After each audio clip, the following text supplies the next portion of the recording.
Hello everyone, I am Rishabh Singh and I welcome you all on Study IQ platform. अब ये जो photo आप देख रहे हैं मेरे पीछे, ये प्रोटेस्ट की फोटो है। एक देश है इजराइल, वहां पे प्रोटेस्ट हो रहा है। आपने देखा होगा, जरूर सुना होगा न्यूज में। तो आज की वीडियो में हम यही देखेंगे कि आखिरकार इजराइल में इतने ज्यादा इंसेन प्रोटेस्ट क्यों हो रहे हैं, और ये प्रोटेस्ट अच्छे खासे लेवल पे हो रहे हैं। इस समय इजराइल में काफी ज्यादा प्रोटेस्ट हाई लेवल पे हो रहा है। आप पिक्चर से देख सकते हो कि काफी ज्यादा प्रोटेस्ट हो रहे हैं, लोग प्ले कार्ड्स लेके चल रहे हैं। तो क्या इशू है, किन वजहों से इजराइल में प्रोटेस्ट हो रहा है, और ये जो प्रोटेस्ट है ये सिर्फ इजराइल तक ही सीमित नहीं है। जितनी भी डेमोक्रेसी देश हैं, जितने भी देशों में डेमोक्रेसी है, उनके लिए भी ये न्यूज जो है उसके रिलेटेड काफी ज्यादा इंपॉर्टेंट है। एक तो ये आपका IR का चीजें कवर करेगा, यानी कि अगर हम GS2 में बात करें तो इंटरनेशनल रिलेशंस के लिए इंपॉर्टेंट है। साथ ही साथ ये डेमोक्रेसी पे क्या इफेक्ट पड़ सकता है, इजराइल में किन वजहों से प्रोटेस्ट हो रहा है, उसमें एक बहुत इंपॉर्टेंट रूल है, उसमें जो बहुत इंपॉर्टेंट पॉइंट है वो है डेमोक्रेसी। तो उसी को समझेंगे अच्छे से कि क्यों प्रोटेस्ट हो रहे हैं इजराइल में, आखिर क्या मुद्दा है, पूरा अच्छे से समझने की कोशिश करेंगे। मैंने आपको बताया कि ये एक सीरीज है जहां पे जितने भी इंपॉर्टेंट न्यूज होती हैं उसको हम अच्छे से कवर करने की कोशिश करते हैं, चाहे वो आपका प्रीलिम्स की बात हो, चाहे वो मेंस की बात हो। कोशिश यही रहती है कि इस वीडियो में जो भी न्यूज हम पिकअप कर रहे हैं उससे सारी चीजें आपकी एक प्रॉपर अंडरस्टैंडिंग जो है वो डेवलप हो जाए। चलिए फिर सेशन को समझते हैं, क्या है मुद्दा। तो देखिए, आप सबको पता है कि इजराइल में जो भी प्राइम मिनिस्टर है वो है आपके बेंजामिन नेतन्याहू, ठीक है। नवंबर 2022 में इन्होंने फिर से अपना जो प्राइम मिनिस्टरशिप है वो वापस लिया था, और एक डायनेमिक पर्सनैलिटी इनकी, एक स्ट्रॉन्ग लीडर वाली इमेज है इनकी ग्लोबली। पर अभी इन्होंने क्या किया है, अभी इन्होंने कुछ चेंजेस जो हैं वो पार्लियामेंट में पेश किए हैं, और वो आपके जुडिशियल रिफॉर्म है। आपने सुना होगा कि जो इजराइल में प्रोटेस्ट हो रहे हैं वो मेनली आपके जुडिशियल रिफॉर्म्स के वजह से हो रहे हैं। अब ये जुडिशियल रिफॉर्म्स क्या है, अब ये समझिए। अब देखिए, जो प्राइम मिनिस्टर इजराइल के यानी कि जो बेंजामिन नेतन्याहू है, इन्होंने कुछ चेंजेस जो है वो इंप्लीमेंट किए हैं, और उससे क्या होगा, जो पावर है वो आपकी इजराइल के पार्लियामेंट के पास आ जाएगी। यानी कि जुडिशरी में कुछ चेंजेस कर सकते हैं, ठीक है। जुडिशरी के कुछ पावर्स को कर्टेल किया जा सकेगा, और जो अपॉइंटमेंट है हायर कोर्ट्स में, चाहे वो सुप्रीम कोर्ट हो जाए इजराइल के, चाहे वो हाई कोर्ट्स हो जाए, उनके जो अपॉइंटमेंट है उसका भी कहीं ना कहीं जो पावर है वो इजराइल की पार्लियामेंट के पास आ जाएगा। और इजराइल की पार्लियामेंट को नेसेट बोला जाता है, नेसेट, इजराइल की पार्लियामेंट का नाम है नेसेट। तो the changes would allow law makers at the Knesset to override many decisions made by country's supreme court. यानी कि देश का जो सुप्रीम कोर्ट है, इजराइल का जो सुप्रीम कोर्ट है, वो कोई भी डिसीजन अगर दे रहा है तो पार्लियामेंट के पास पावर होगी, इजराइल की पार्लियामेंट के पास पावर होगी कि वो उस डिसीजन को ओवरराइड यानी कि कर्टेल कर सकता है। तो इससे क्या हो रहा है, इससे जो पावर है, इससे जो जुडिशरी की पावर है इजराइल में, वो कहीं ना कहीं कम हो रही है, और जो एग्जीक्यूटिव है उनके पास ज्यादा पावर आ रही है। तो इस वजह से जो इजराइल में प्रोटेस्ट है वो बहुत ज्यादा इंसेन हो रहे हैं। क्योंकि देखिए, मुद्दा क्या है कि अगर हम बेंजामिन नेतन्याहू की बात करें तो ये ग्लोबली बहुत स्ट्रांग लीडर है, इनकी एक इमेज है, एक नेशनलिस्ट लीडर है, पर इन पे कई सारे चार्जेस भी लगे हैं, ठीक है। करप्शन के, करप्ट होने के, इस तरह के कई ज्यादा चार्जेस भी लगे हुए हैं। तो इस वजह से ये जो जुडिशियल रिफॉर्म्स का इन्होंने बिल पेश किया है, ये कहीं ना कहीं ये दिखा रहा है कि ये खुद भी, बेंजामिन नेतन्याहू की बात करें तो ये खुद भी इन पे चार्जेस लगा हुआ है, और ये खुद ही जुडिशियल रिफॉर्म्स में चेंजेस कर रहे हैं और जुडिशरी को पावर कर्टेल कर रहे हैं। तो कहीं ना कहीं क्या हो रहा है, कहीं ना कहीं ये कॉन्फ्लिक्ट ऑफ इंटरेस्ट हो रहा है। इस वजह से जो आम जनता है इजराइल की, वो सड़कों पे है, वो प्रोटेस्ट कर रही है। और सिर्फ आम जनता ही नहीं, कई सारे जो बेंजामिन नेतन्याहू के पार्टी के लोग हैं वो भी इस बिल को सपोर्ट नहीं कर रहे हैं। देखिए, प्रॉब्लम क्या होती है कि अगर किसी भी लीडर पे करप्शन का या कुछ भी ऐसे चार्जेस लग जाए ना, तो उनकी सारी एक्टिविटीज पे बहुत ज्यादा ध्यान दिया जाता है। तो इस वजह से जब ये जुडिशियल रिफॉर्म्स पेश किया गया, ठीक है, जुडिशियल रिफॉर्म जब पेश किया गया और ये देखा गया, जब ये इजराइल की जनता ने देखा कि इससे क्या होगा, इससे जो जुडिशरी की पावर है वो कम हो जाएगी, यानी कि सुप्रीम कोर्ट के जो डिसीजंस हैं उसको ओवरराइड कर सकती है इजराइल की पार्लियामेंट, जिसका नाम है नेसेट। अब बेंजामिन नेतन्याहू ये कह रहे हैं, बेंजामिन नेतन्याहू का स्टैंड ये है, वो ये कह रहे हैं कि ये जो जुडिशियल रिफॉर्म्स हुए हैं और यह जो जुडिशरी के डिसीजंस को ओवरराइड करने की बात है, उसको मैं नहीं कर रहा हूं, यानी कि बेंजामिन नेतन्याहू यानी कि एग्जीक्यूटिव नहीं कर रहे हैं, ये इजराइल की पार्लियामेंट कर रही है। ठीक है, इनका कहना यह है, बेंजामिन नेतन्याहू का कहना यह है कि जो भी जुडिशियल रिफॉर्म्स हो रहे हैं और जो भी अपॉइंटमेंट में चेंजेस हो रहे हैं जजेस के, सुप्रीम कोर्ट की अगर हम बात करें, तो वो एग्जीक्यूटिव के पास नहीं आ रहे, वो इजराइल की पार्लियामेंट के पास आ रहे हैं, यानी कि नेसेट के पास जा रहे हैं। पर इसमें बहुत लोग का यह कहना है कि पार्लियामेंट में मेजोरिटी आना कोई बहुत बड़ी बात नहीं है। अभी शायद मेजोरिटी ना हो, पर क्या पता कुछ सालों बाद ब्रूट मेजोरिटी आ सकती है, और जब पार्लियामेंट में ब्रूट मेजोरिटी हो जाएगी तो ऑब्वियस सी बात है ज्यादा पावर किसके पास आ जाएगी, ज्यादा पावर एग्जीक्यूटिव के पास आ जाएगी। और जब एग्जीक्यूटिव के पास ज्यादा पावर आ जाएगी तो ऑब्वियस सी बात है ये कहीं ना कहीं डेमोक्रेसी के लिए अच्छी बात नहीं है। अब थोड़ा सा मैं आपको समझाता हूं कि ये जो प्रोटेस्ट हो रहे हैं ये कैसे लिंक करते हैं डेमोक्रेसी से, और ये सिर्फ इजराइल तक ही सीमित नहीं है, इसका क्या इफेक्ट पड़ सकता है और जितने भी देशों में डेमोक्रेसी चल रही है। तो अगर हम डेमोक्रेसी के पिलर्स की बात करें, सबको पता होगा कि 3 पिलर्स होते हैं डेमोक्रेसी के, ठीक है। लेजिस्लेचर, जहां कानून बनते हैं, जहां पे लॉ बनता है, कानून यानी कि जो हमारा पार्लियामेंट है, हमारा जो पार्लियामेंट है, लोकसभा, राज्यसभा। लेजिस्लेचर जहां पे कानून बनते हैं।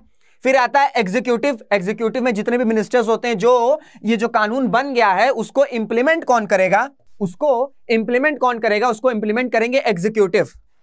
और जो तीसरा पिलर होता है वो क्या होता है, वो होती है आपकी जुडिशरी, यानी कि ये जो भी कानून बन रहे हैं या ये जो भी कानून इंप्लीमेंट हो रहे हैं, ये सही तरीके से इंप्लीमेंट हो रहे हैं या नहीं हो रहे हैं, इसका ध्यान कौन रखता है, इसका ध्यान रखता है जुडिशरी। तो अगर हम इंडिया की बात करें तो तीनों ही पिलर डेमोक्रेसी की, चाहे वो लेजिस्लेचर हो अपने में स्ट्रांग है, एग्जीक्यूटिव वो अपने में स्ट्रांग है, और जुडिशरी अपने में स्ट्रांग है, पूरी तरीके से इंडिपेंडेंट है भारत में जुडिशरी। चाहे सुप्रीम कोर्ट की बात कर लें, चाहे हाई कोर्ट की बात कर लें, चाहे डिसीजन गवर्नमेंट के अगेंस्ट हो या फॉर के डिसीजन में हो, कुछ भी हो, जुडिशरी पूरी तरीके से इंडिपेंडेंट है। तो अगर हम इंडिया की बात करें तो ये तीनों पिलर ही कहीं ना कहीं बहुत मजबूती से खड़े हैं। पर अगर किसी भी देश में जहां पे डेमोक्रेसी है, अगर कोई ये चाहेगा, सपोज करो भी इजराइल में क्या है, इजराइल में यह है कि एग्जीक्यूटिव ये चाह रहे हैं, यानी कि बेंजामिन नेतन्याहू ये चाह रहे हैं कि मैं ज्यादा स्ट्रांग हो जाऊं, एग्जीक्यूटिव ज्यादा स्ट्रांग हो जाएं और जुडिशरी और जो लेजिस्लेचर है वो इनके कंपेयर में कम हो जाए। तो जब कोई भी ऐसा करना चाहेगा तो डेमोक्रेसी का जो बैलेंस है वो कहीं ना कहीं बिगड़ेगा, और ये डेमोक्रेसी के लिए अच्छी बात नहीं है। तो ये जो प्रोटेस्ट हो रहे हैं ये सिर्फ इजराइल तक ही सीमित नहीं है, इसका इफेक्ट उन सभी देशों पे है। उन सभी देशों के लिए एक लेसन है जो भी डेमोक्रेसी फॉलो करते हैं, कि ये जो 3 पिलर हैं डेमोक्रेसी के, इनमें जो पावर डिस्ट्रीब्यूशन है वो ये नहीं कभी आना चाहिए किसी के मन में कि मैं ज्यादा पावरफुल हो जाऊं और मैं दोनों लोगों को ओवरराइड कर दूं, B it executive, B it judiciary और बी इट लेजिस्लेचर। अब देखिए वापस से टॉपिक पे आते, मैंने आपको डेमोक्रेसी का थोड़ा सा बता दिया।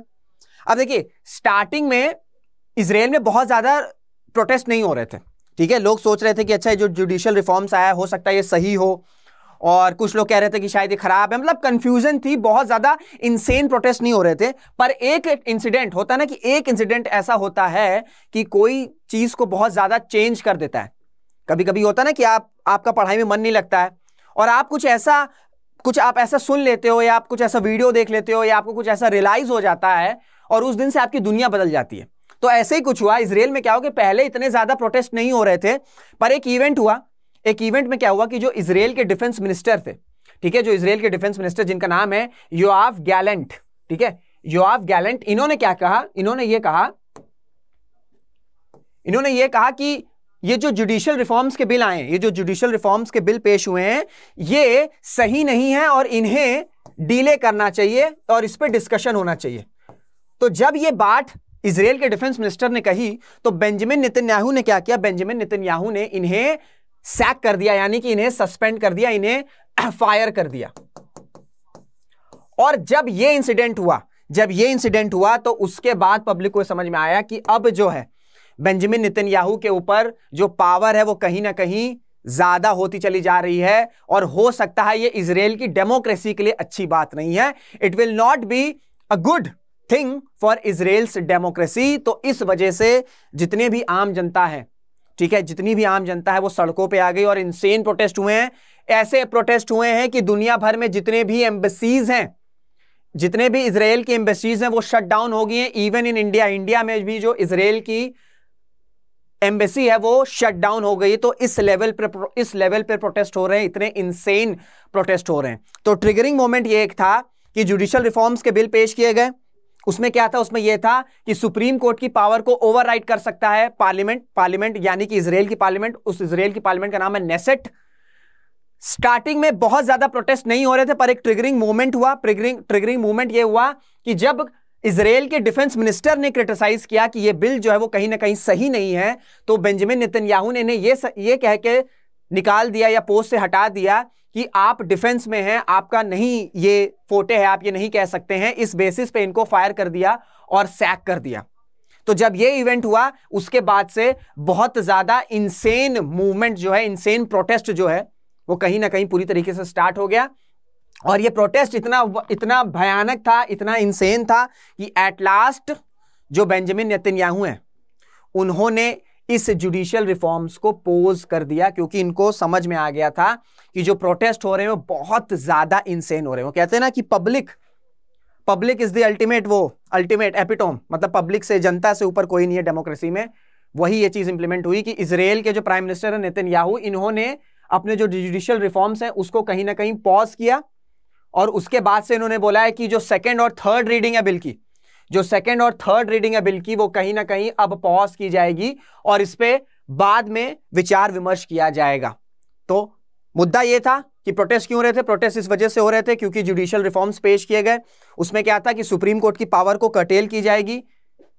डेमोक्रेसी में क्या इंपैक्ट करेगा? इजराइल की डेमोक्रेसी पे भी, वर्ल्ड की डेमोक्रेसी, वो भी बताया। एग्जीक्यूटिव, लेजिस्लेचर, जुडिशरी, ये तीन पिलर्स, इसका क्या इंपैक्ट पड़ सकता है। और एट लास्ट बेंजामिन नेतन्याहू ने जो जुडिशियल रिफॉर्म्स है उसको कहीं ना कहीं पॉज किया, क्योंकि इतना बड़ा इंसेन प्रोटेस्ट हो रहा था।